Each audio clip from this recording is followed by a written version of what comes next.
Hi friends, welcome to Pavan's stories. నేను మీ Pawan Kumar పెంటు.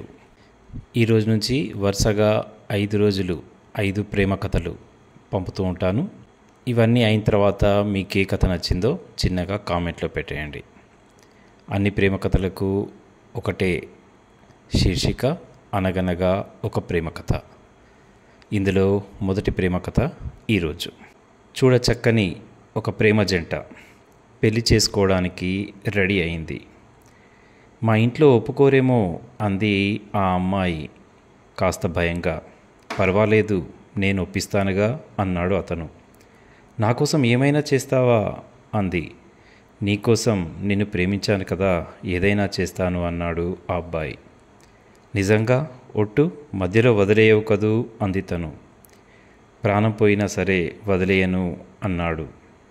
Thank you అంటూ అతని చేతిలో చేయి పెట్టింది ఆ అమ్మాయి. అన్నట్టుగానే ఆ అబ్బాయి ఆ ఇంట్లో వాళ్ళను ఒప్పించేశాడు. అమ్మాయిని ఎంతో ఆనందంగా వాళ్ళ ఇంటి వైపుగా తీసుకెళ్ళిపోయాడు. అత్తింట్లోకి అడుగుపెట్టిన అమ్మాయి అందరితో కడివిడిగా చక్కగా ఉండేది.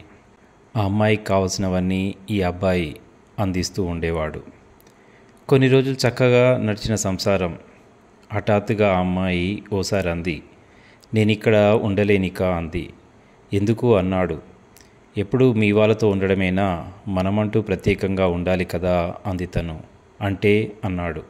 మనం వేరే కాపురం పెడదాం అంది తను. అదేంటి, ఎవరైనా చూస్తే బాగోదు అన్నాడు ఆ అబ్బాయి కాస్త భయంగా. నా కోసం ఏమైనా చేస్తానన్నావు, ఇంతేనా అంది అలిగినట్టుగా. ఇక రోజు ఈ పోరు భరించలేక అక్కడే దగ్గరలోనే ఒక రూమ్ తీసుకొని కొత్త సంసారం మొదలుపెట్టారు.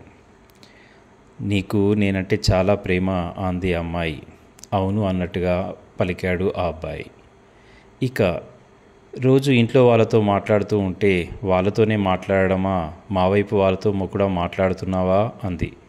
నీకెందుకు అనుమానం, అందరితోనూ సమానంగా మాట్లాడుతున్నాను అన్నాడు ఆ అబ్బాయి. సరేలే, ఇంకాస్త వస్తువులు కావాలి అంది తను. ఇలా ఒకటి తన కోరికల చిట్ట క్రమంగా పెరిగిపోతోంది. అప్పో సొప్పో చేస్తూ ఇబ్బంది పడుతూనో ఆ అబ్బాయి అన్నీ సమకూరుస్తున్నాడు. ఇంకా కావాలి అంటే నేను తేలేను అన్నాడు ఆ అబ్బాయి ఒక్కసారి ఆవేశంగా.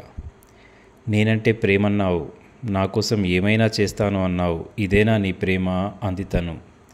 నీవు ప్రేమను నాలో చూస్తున్నావా, నేను తెచ్చే వస్తువుల్లో చూస్తున్నావా అన్నాడు అతను గట్టిగా. నా కోసం ఏమీ తేలేనప్పుడు నువ్వెందుకు ఇంకా అంది తను ఆ క్షణికావేశంలో. అంటే నీకోసం నువ్వు ఏది కోరితే అది తెస్తేనే ప్రేమ ఉన్నట్టా అన్నాడు ఆ అబ్బాయి అంతే ఆవేశంగా.